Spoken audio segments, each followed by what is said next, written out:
Hello everyone, it's me, the Raw Local Maniac. I'm back. I'm back with another video. Now this is the return of my WTF videos. Now, as you can see, today I'll be playing Crappy Kingdom Dizzy.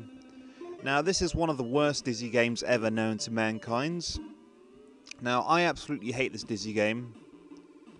I absolutely cannot stand it, and I'm sure you guys will agree with me. The reason why we all hate this Dizzy game is because, yeah, it was the first full-price Dizzy game, and even though it's meant, it's full price, it was inferior to the other Dizzy games.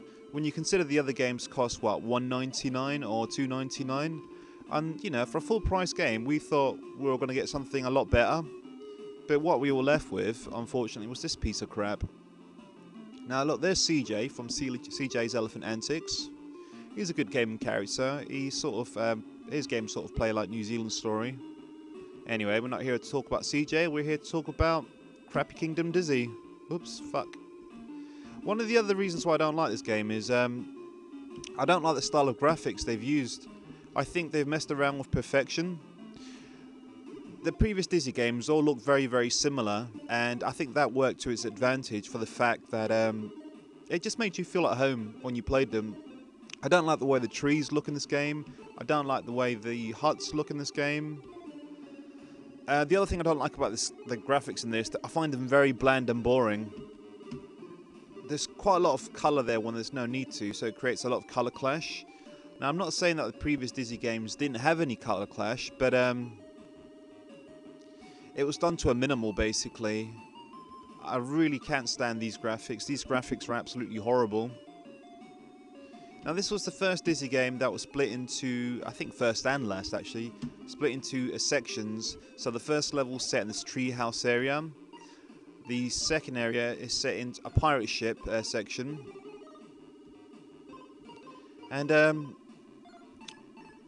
yeah, I don't think it works quite well. It doesn't work well at all that way. I was a little bit disappointed to see that this is the way Dizzy went out. Dizzy, was a great sort of like gaming character on the 8-bit computers, especially on the Spectrum, where he was a bit of a hero. Oh, bollocks. And, yeah, not a good way for our eggy hero to go out. Oh, I completely forgot to mention, another reason why I hate this game is I hate the way Dizzy controls in this game. He doesn't control right. I need to get up there. He just doesn't jump right. He hasn't got that normal spin animation where he just jumps forward.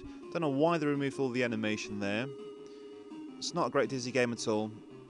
Now, there are reasons why I have been doing Dizzy games. And the reason being is because I would like to make my own Dizzy game at some point. There's a program called Dizzy Age, which you can find at Dizzy Age and at yorkfort.com. Lets you create your own Dizzy games. I'm going to start off with a simple, game like Dizzy 3.5. Oh crap, I'm dead. And then from then on, once I sort of learn how to use Dizzy Age, I'll make something a bit bigger. Ideally, I'd like to make Fantastic Dizzy, which was a game that was never released on the 8-bit computers. Which is a real shame, because it was a great game, but I think it was just way too big. But I'm going to try and, recreate the impossible and try and make it. Alright, where the hell do I go in this game? One of the other good things is this sort of music in this game. I wouldn't say it's great music, but it does tend to grate in your ears after a while. I'd like to... Oh, God. It's hard to play and record at the same time. I'd like to say a few thanks to a few people out there. First of all, I'd like to say thanks to everyone out there on YouTube who subscribe to my videos, who've left me some very nice messages. Thanks, guys. I appreciate your support. It means a lot to me. Secondly, I'd like to thank my friend Phil, who helped me out with the 1 hour monthly podcast show. Now, the 1 hour monthly podcast show is a podcast that you can find on iTunes. So, thanks very much for that, Phil. Who else I'd like to thank? Yeah, I'd like to thank ToxieDogg. Toxie, I'd like to thank you very much for helping me out with episode 2 of the 1 hour monthly podcast show. I really appreciate that. You know what, this is kind of hard to talk and play at the same time, so I'm just going to just jump around and make Dizzy walk around like that.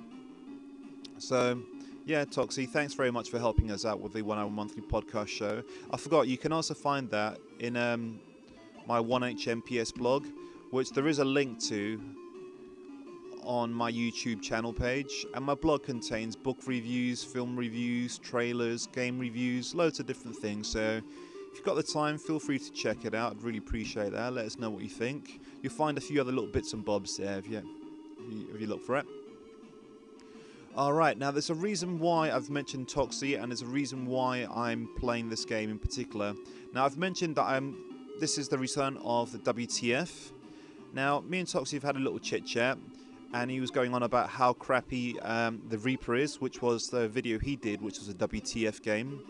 And on my last podcast I issued a challenge to Toxie, and I'll issue it here again, where I said I could find a game that is shittier than Reaper. Now don't get me wrong, Reaper is an absolutely terrible game. It's an absolutely horrible game. But you know what? You weren't expecting anything from Reaper when you bought it, you know? It was just a crap game. You weren't expecting much. Now, the reason why I said to Toxie, I can find a crappier game than Reaper, and this is it. This is my WTF game, which I think is rubbish than Reaper. Now, graphically, it might be a little bit better, but the reason why I think this is a worthy contender for Reaper is because we were expecting so much more from this game. You know, we really were. We thought this game was going to be the ultimate Dizzy. Dizzy was going to go out in style in this game. But unfortunately, it really sort of ruined our feelings for Dizzy, because we paid over a tenner for this game. And like I said before, when you consider that we used to pay, what, $1.99 or $2.99 for really good polished games, we weren't impressed. So this game was disappointing on so many different levels. So this is the reason why this is my WTF game. I think this is way beyond crappier than the Reaper. Alright, so I've got that out the way. Guys, I'd also like to quickly mention that I will be returning with my weekly series, but not on a not on a daily basis. You know, 8-Bit Wars, Cinema to Games, Retro Reinvented, Blast from the Past, WTF, and of course in-game music will all be returning throughout the month at some point or another. I will be adding a few more things to my YouTube channel, just random videos, but what I'm looking forward to the most is my Xbox 360 reviews. I'll also be throwing in a few film reviews, a few other bits and bobs, and this month should be especially great because it's coming up to Halloween, so I'm throwing in lots of horror or spooky games. And don't forget to check out episode 3 of the 1 hour monthly podcast show, which comes out on the 24th of this month, and that should be absolutely fantastic because it's going to be spookily and scary. Anyway guys, I shall leave you. I hope you enjoyed the video, and I'll catch up with you guys another time with some more videos. Thanks very much and goodbye.